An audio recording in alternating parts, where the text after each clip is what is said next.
Hey everybody, today I'm doing a quick review of these three games here. We have Codex Naturalis and the Chamber of Wonders. But before I get into my thoughts on these three games, I want to give a shout out to the show sponsor, KIENDA.co.uk, who are my go-to online retailer when it comes to purchasing board games here in the UK. And if you use my link in the show notes or the QR code, then you can get 5% off your first order.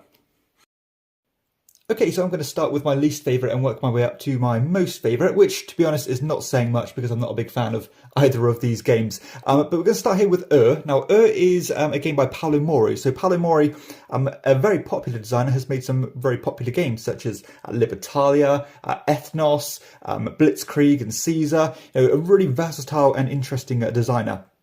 Now, this one is an abstract area control style game, as you have this huge grid here, a 6x6 grid of these nice tiles, very nicely produced.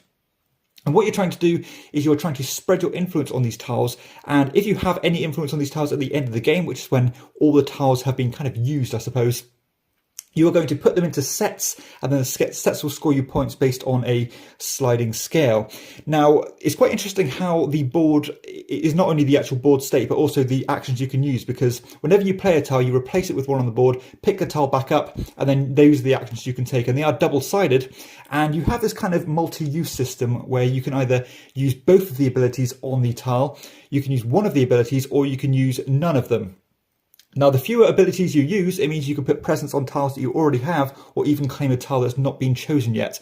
But the actions on the tiles are pretty strange to wrap your head around. Like, for example, some of them might let you attack other tiles, which is pretty straightforward, but some of them I might say lose a cube for everything that's not next to an agriculture tile, but then put another cube on all your agriculture tiles. Or some of them might say boost all the tiles around you that are touching a certain type of tile, even if it's your opponent's.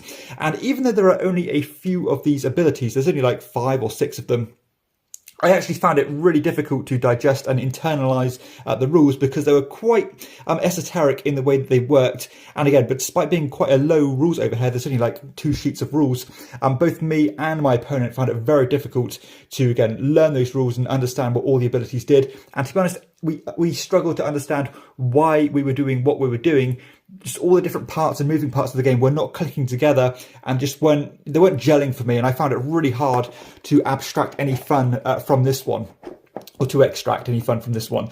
So I know, generally speaking, I'm not a fan of abstract games anyway, but this one was taking that to a whole new dimension. I did not see where the fun was.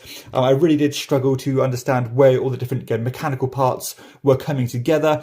And again, it was just a big miss for me. And I just felt like I played this game without really having a clue what I was doing, or, taking actions with no rhyme or reason. So I can't really recommend this one. I suppose for maybe a certain type of gamer who likes, pure abstract games, then they're probably going to maybe find something here. But I really wasn't willing to do that work and put the groundwork in and play it again and again and again to internalize what everything did and to understand why we were doing what we were doing. So this one's a big miss for me, sadly. I had some promise for it. I was quite interested because I do like the way it looks, and it's a good designer. But I can see why this one has been lost to the annals of time. Don't think it's going to hold up for many people nowadays. And yeah, I did not find it fun, sadly. So that is by Paolo Mori. Next up, we have Chamber of Wonders. This is a 1 to 4 player set collection game that takes around 30 minutes to play on average. Now, I do like the look and style of this game. It's got this kind of curious artifacts kind of theme to it as you're collecting these different bits and bobs, and scoring points in different ways. So all these cards come in different suits and you're collecting them in different ways, but they also score in different ways. So for example, you can score these cards that come in sets where you want to collect the headpiece, the middle piece or the torso, and the leg piece as well. There's ones that score you points if you're the only person to have that certain artifact. Some will give you money. But the way the game works is that on your turn, you use your workers to activate one of these worker placement spots, which will kind of let you partake in a little mini game. And all those mini games are almost cherry picked from a bunch of existing games out there on the market. Like, for example, one will say pick up a bunch of cards and then do a little pass and draft and take the cards you want. Some might say do a little push your luck game, or some might use like the Biblios method, where you're drawing one at a time and passing them to your opponents or keeping them for yourself and hoping you get the good ones, and things like that. So it's very simple things that we've seen time and time again, but all patchwork together in one game here. Now, it's fine, but I do find that the game is pretty predictable and the choices are fairly obvious, and is so quick to the point where all the overproduction here is just far too much. This could easily be condensed down to a pack of cards, but you have this huge box here. You have a board, which is kind of superfluous. You have these kind of card racks, which take up so much space, and it's just pure, the pure definition of being overkill in terms of production. Now, one of the things I did like about this game is that you have a set amount of rounds. I think it's like 9 turns, I think. And when you get to a certain point in the game, you need to actually spend money to unlock to be able to actually partake in the last 3 turns. And you're going to need to hold back some money in order to do that. So I do like that pressure where you have to balance, how much points am I getting here, but I also need some money in order to actually, play my last 3 turns or waste them, essentially. Also, when you go to these worker placement spots and play the game, you get to use one of these adjacent card abilities, which are variable. And that is one thing that they did put some effort into this game, is that there are a ton of different modules you can plug in to, at least make the game feel a little bit different. But ultimately, I did find the game very predictable. I didn't think, I think even if you do have a bunch of variability in terms of the mini games you're playing, it still does feel like you're doing the same thing. And there really isn't much depth, and it kind of feels like the game is playing you. The decision space is certainly very shallow, and the fact that it is so overproduced is a big negative for me. Space is at a premium. This is a big box. It takes up so much room. It takes more time to pack up and set away than it does to actually play the game. So this should have really been, a straight up simple card game where they've just gone above and beyond here for no reason whatsoever. It's fine, but ultimately I think I'd rather play the games that I'm not going to say stolen, but where they've clearly been inspired by, to inject into this one. I'd rather play those original games, such as the Biblioses or the Seven Wonders. This one is just kind of feels like it's piggybacking a bit too much and has failed to find any inspiration to create anything new. So therefore, I can't really recommend this one, especially because of the overproduction of it. So that is the Chamber of Wonders, another miss for me, sadly. And the final game I'm looking at today is Codex Naturalis. Now, this is a 2 to 4 player kind of puzzly card game that takes around 25 minutes to play on average. In this game, you are building out a little display of cards that you are drafting initially. And they come in 2 different types. You have the kind of resource cards that look like this, where on the corners you have these different resources, and as long as they're on display, you kind of count as having them.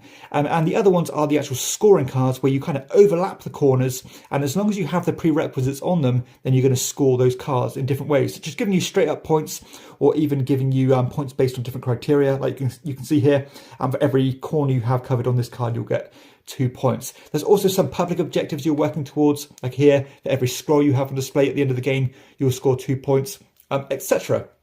So from that explanation, you probably know how to play the game, and that's pretty much how it goes. You keep on playing cards back and forth until you reach a certain threshold of points, and then you'll go into the final scoring and tally up everything.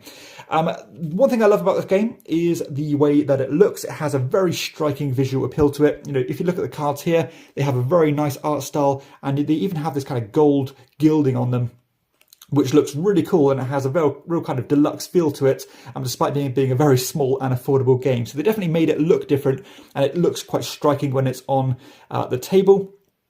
But other than that, I thought the gameplay was pretty pedestrian. It was quite predictable in the way it worked, and again, I thought the decision space was quite low, and it was almost over before you even begin. And I really did find that it was quite easy to reach those resource thresholds in order to play the cards. It almost feels like you always have what you need. So, the struggle wasn't there to actually get anything going. So it felt a little bit easy, and again, maybe even a bit too quick. So it was absolutely fine, but I do feel like I've played this game in 10 different formations before, so it just feels like a tweak on games that are already out there. But I suppose if you want a game that looks nice on the table, one that's pretty quick and succinct, and comes in a nice little box, then this isn't a bad shout. But ultimately, I think I'd rather play some other puzzly games over this one. So it was fine, but ultimately one that I'm not really itching to go back to, because it feels like I've seen it before 10 different times. So there we have it. That concludes the video. Unfortunately, nothing here that I can recommend, but you know, sometimes you've got to take the rough with the smooth. Hopefully you have enjoyed the video. If you have, please be sure to hit like and subscribe to my channel and check out my other videos too. But for everybody else, I'll see you next time on Chairman of the Board. Bye bye.